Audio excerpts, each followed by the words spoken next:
Let us explore how neuroscientists have revealed that meditation proves we're good inside. This morning, let us relaxingly recite an excerpt from the vast expanse of the diamond-like mind, also known as Dorje Sempa Namkache. This was composed approximately 14 centuries ago by Prahe Vajra, translated from the Tibetan by Chokyo Namkai Norbu, translated from the Italian by Adriano Clemente, adapted and amplified by yours truly.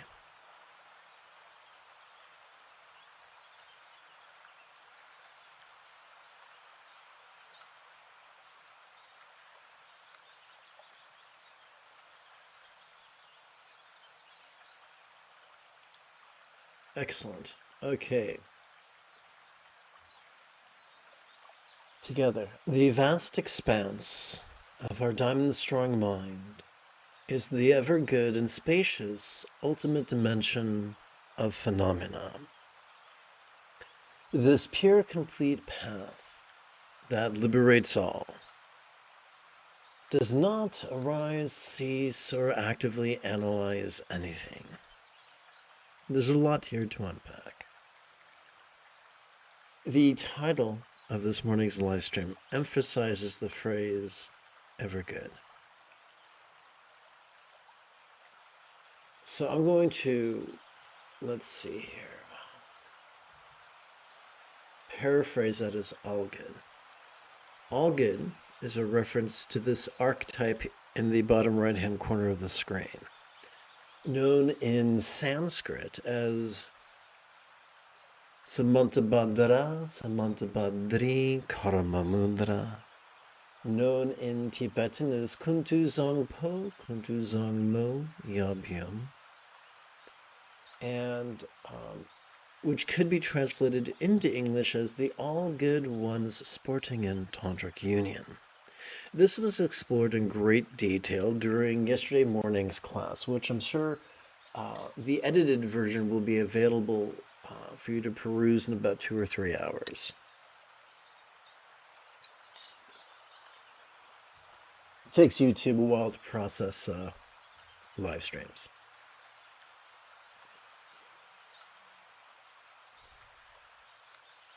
Sturgeon's law reminds us that 90% of everything sucks.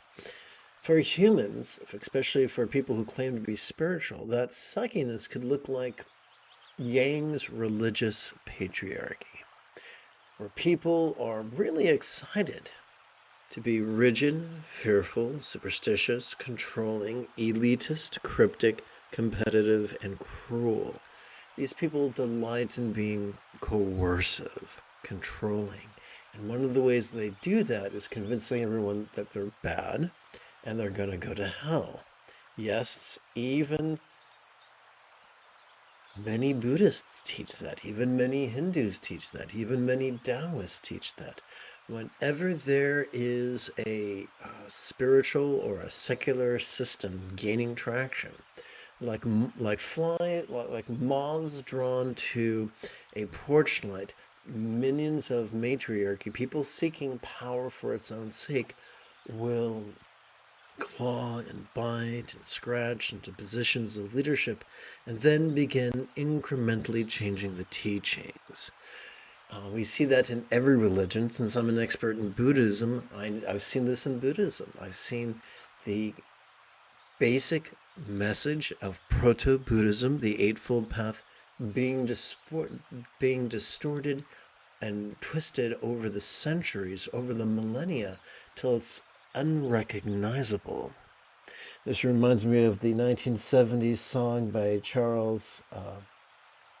Ray Charles, "What Have They Done to My Song, Ma?" Or "Look What They've Done to My Song, Ma." I think Lao Tzu and the Christ and the Buddha would all sing along with good old Ray Charles.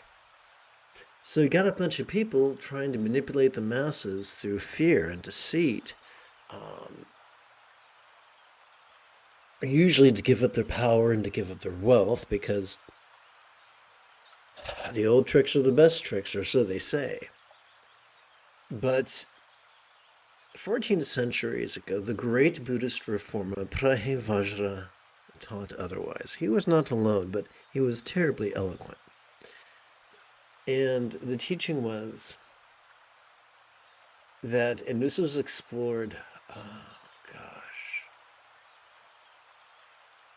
I think it was explored during last night's class, that we have a bunch of neurological apparatus in our central nervous system.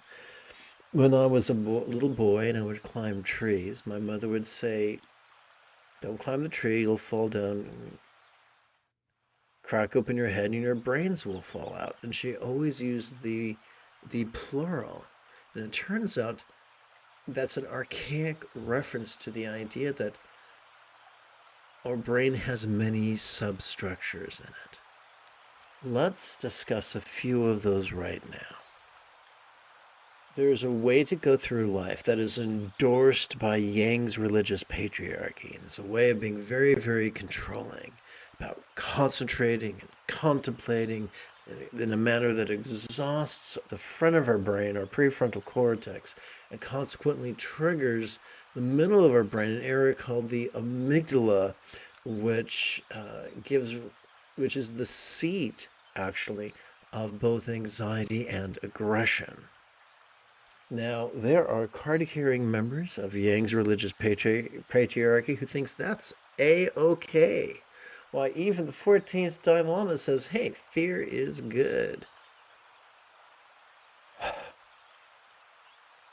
However,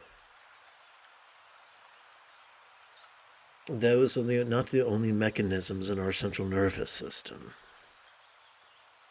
Every time we inhale, we automatically access our sympathetic nervous system, which has evolved to notice things vulnerably, passively, viscerally, randomly, and fleetingly, which is the opposite of concentration. Every time we exhale, we're wired to automatically access our parasympathetic nervous system, which has evolved to support both physical relaxation as well as mental release, which is the opposite of active contemplation. This passive relaxation and release gives rise to the wisdom of letting go, the visceral wisdom of letting go.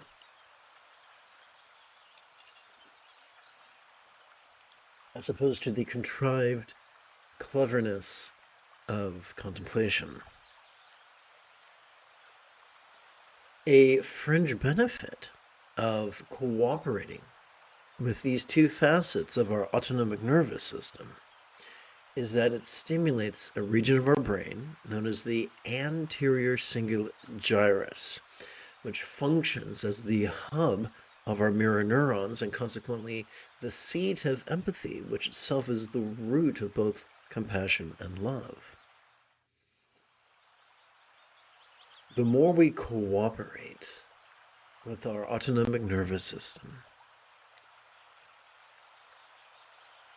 the more peaceful and loving we are. That's marvelous.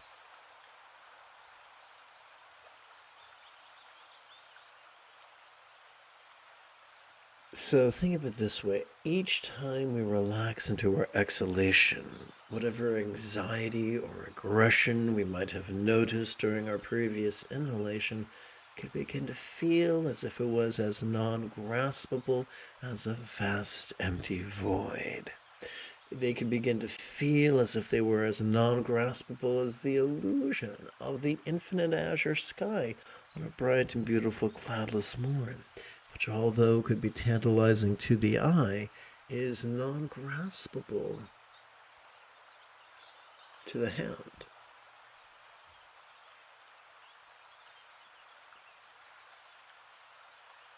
It is safe to notice whatever comes up, whether whatever comes up is a perception, emotion, intention, thought, memory, or imagining. For every time we exhale, we let go of that which we noticed, including that we wind up letting go of our anxiety and our aggression. This is why we use the phrase all good. We are wired to transcend even the ugliest of perceptions, emotions, intentions, thoughts, memories, and imaginings. Imagine the angriest you've ever been. Every time we relax during our exhalation in harmony with our sympathetic nervous system, it means acting on that rage becomes a momentary impossibility. I'm neurodivergent as hell. I have both autism and ADHD. People who are neurodivergent are prone to meltdowns, but a meltdown is a euphemism for a psychotic break. I spent the entirety of my life trying not to be a monster, trying not to be a villain. And I found through that by cooperating with my sympathetic and parasympathetic nervous system in harmony with my breathing, that's the most effective way for me to sidestep psychotic breaks, for me to sidestep meltdowns, for me to sidestep tantrums, which neurodivergents are prone to.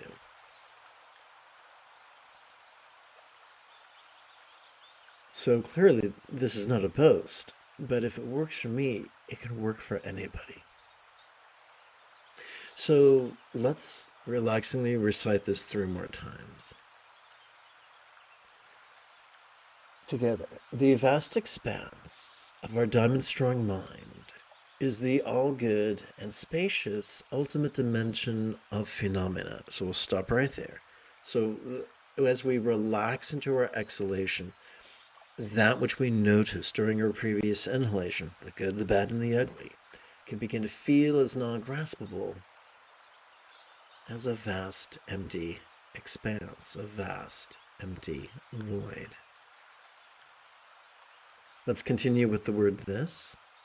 This pure, complete path that liberates all does not arise, cease, or actively analyze anything.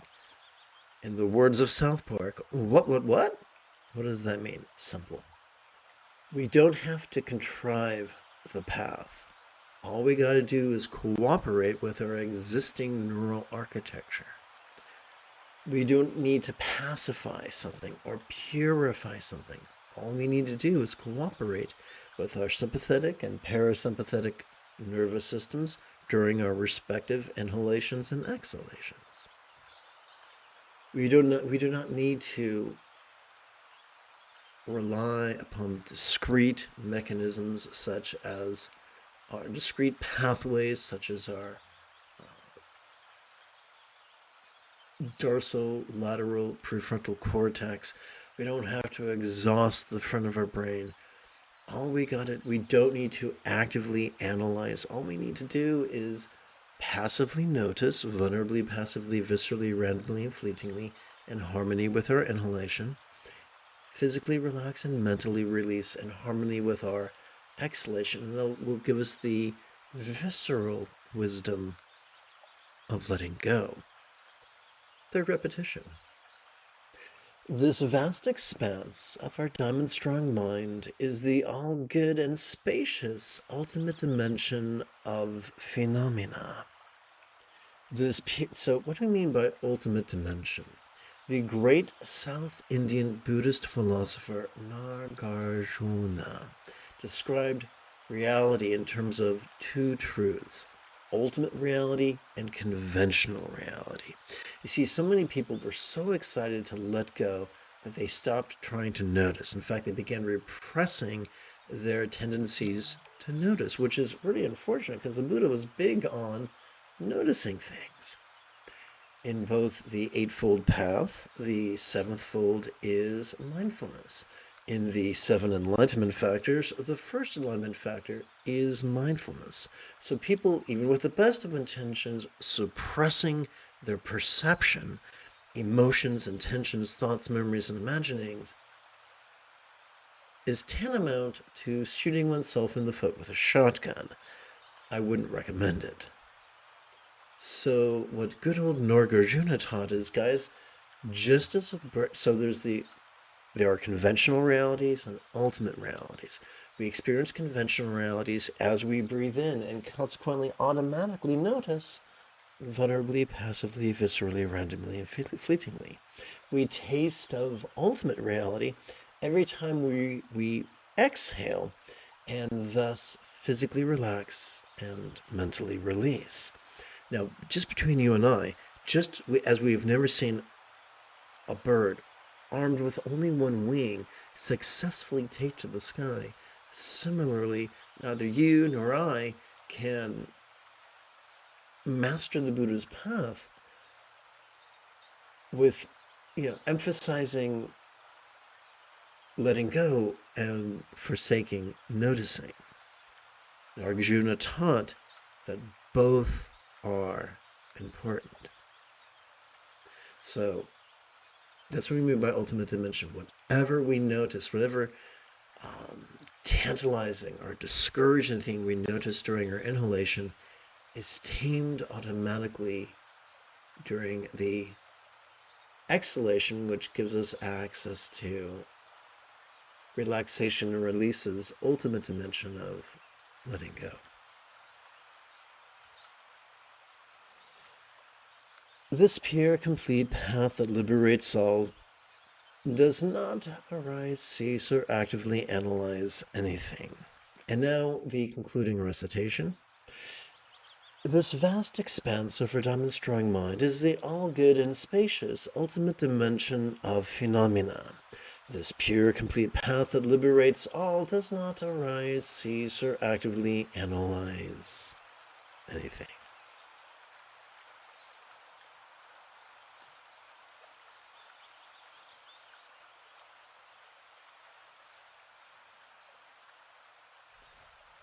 Oopsie, having a little trouble here with my coordination. Let's try that again. Much better. Okay.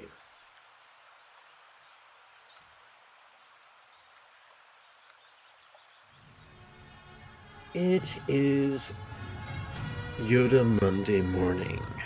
Come, let us meditate like a Jedi after approximately 30 seconds of housekeeping. This is the Dzogchen Lama Jigme Gyatso of the Buddha Joy Meditation School. For more than 30 years, I have harnessed my autistic special interests as well as my ADHD hyperfocus to spend about 8 hours a day, almost every day, studying, practicing, mastering, and reverse engineering the teachings and techniques of each school of meditation so that I can become your personal, nerdy, neurodivergent guide to nirvana. Welcome, my friends, to Meditate Like a Jedi, which is made possible due to the generosity of viewers just like you.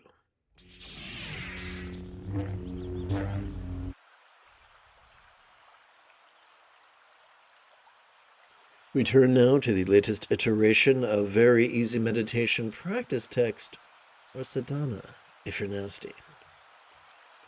Please chant with me. Whatever comes may all beings notice, relax and flow. Whatever stays may all beings notice, relax and flow.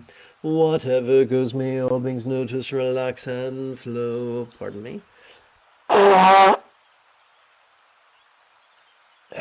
Didn't need those eardrums after all, eh? Upon the tip of our left little finger, we could rest the great knuckle at the base of our right little finger, palms up in our lap.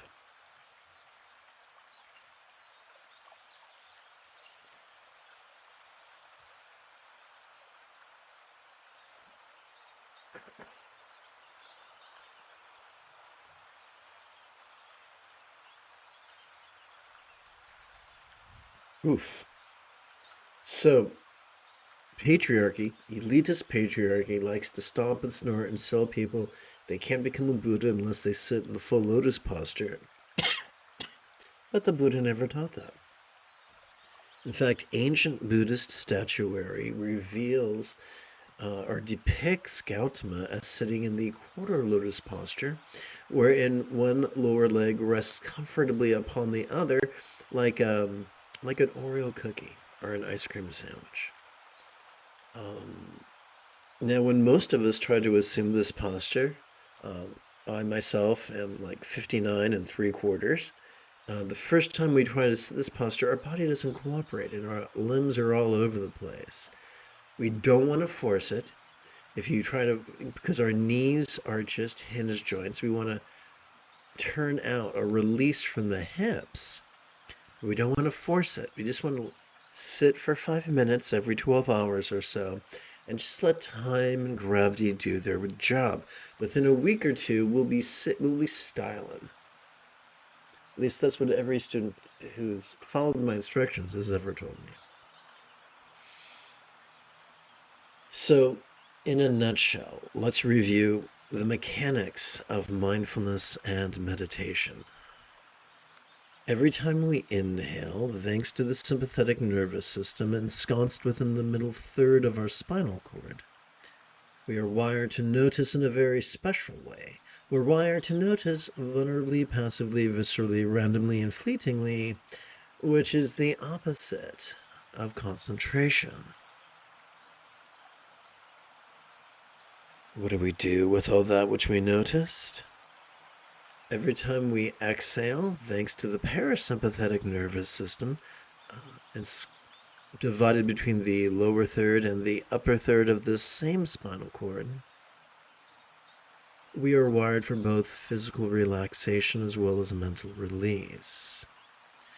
It's the most efficient manner we have of cooperating with our sympathetic and parasympathetic nervous systems. Easy. During each time we feel our air enter our nostrils, we could silently and mentally recite the demonstrative pronoun this, and each time we feel our breath leave our nostrils, we could silently and mentally recite the one-syllable verb ease. Together as a team, let us practice right now.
Upon the tip of our left ring finger, we could rest the great knuckle at the base of our right ring finger, palms up in our lap.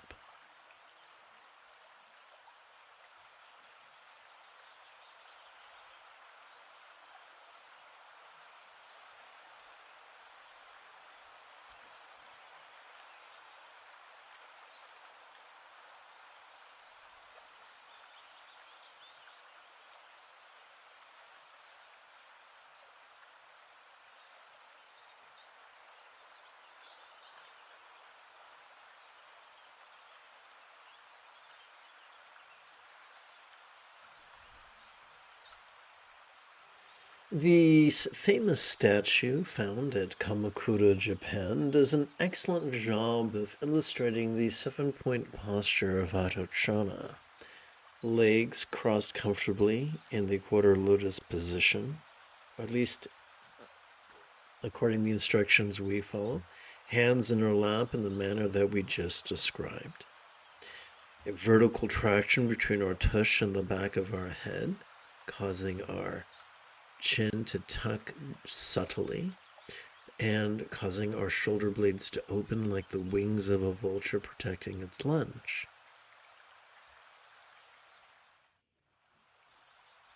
This can be triggered by subtly, gently pulling our abdomen in and up as we inhale.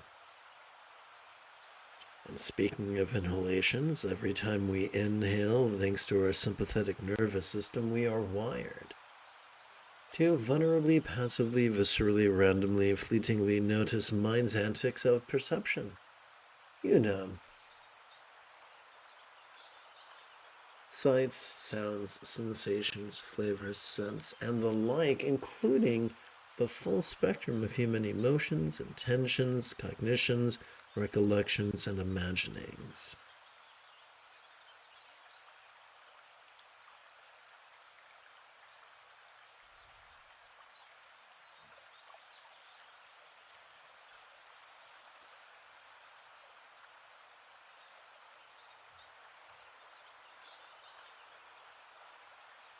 There we go. That should be a little easier on the eyes.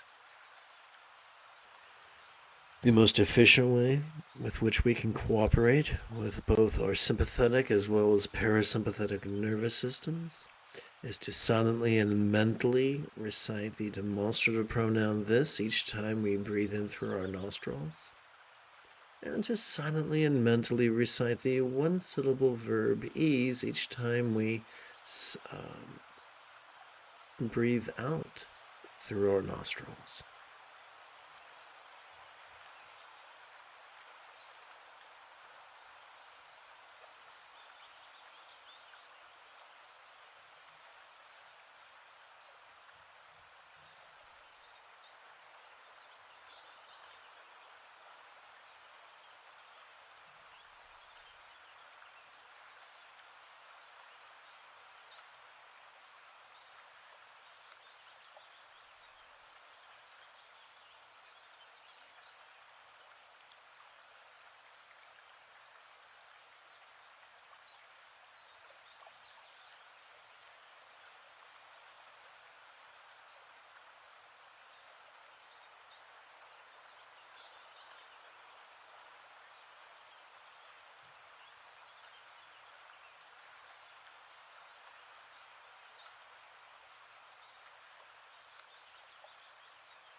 Upon the tip of our middle finger,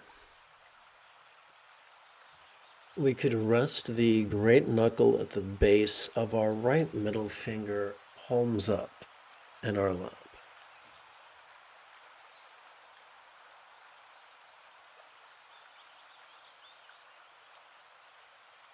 Every time we inhale, due to our sympathetic nervous system, we vulnerably, passively, viscerally, randomly, fleetingly notice all manner of phenomena.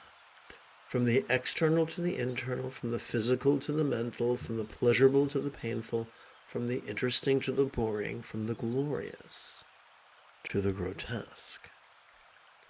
Every time we exhale, due to our parasympathetic nervous system, we're wired for physical relaxation and mental release. The easiest way to practice this is to silently and mentally recite the demonstrative pronoun this during each inhalation, and to silently and mentally recite the one-syllable verb ease during each exhalation.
Upon the tips of each of our left fingers, we could rest the great knuckles at the base of each of our right fingers, palms up in our lap.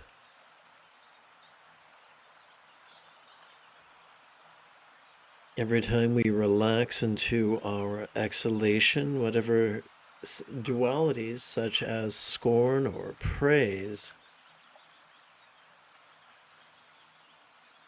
so whatever dualities such as scorn or praise we noticed during our previous inhalation could begin to feel as if they were melting into the simplicity of just the interpersonal.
Welcome to the final fifth of this morning's group practice.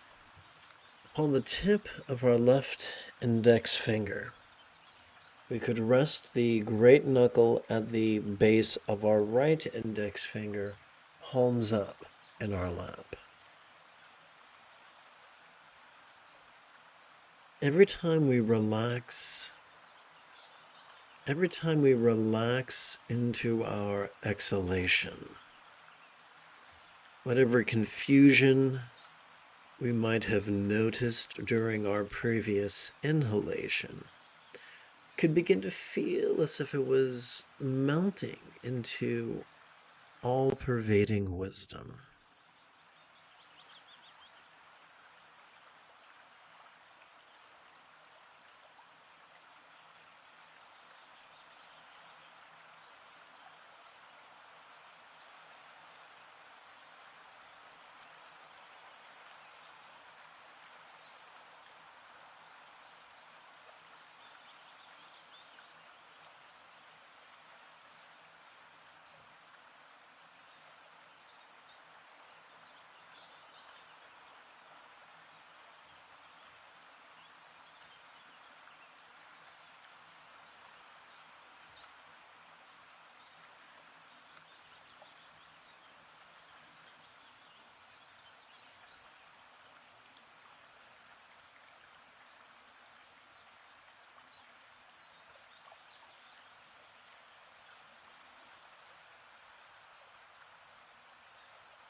You have taken your first step into a much larger world.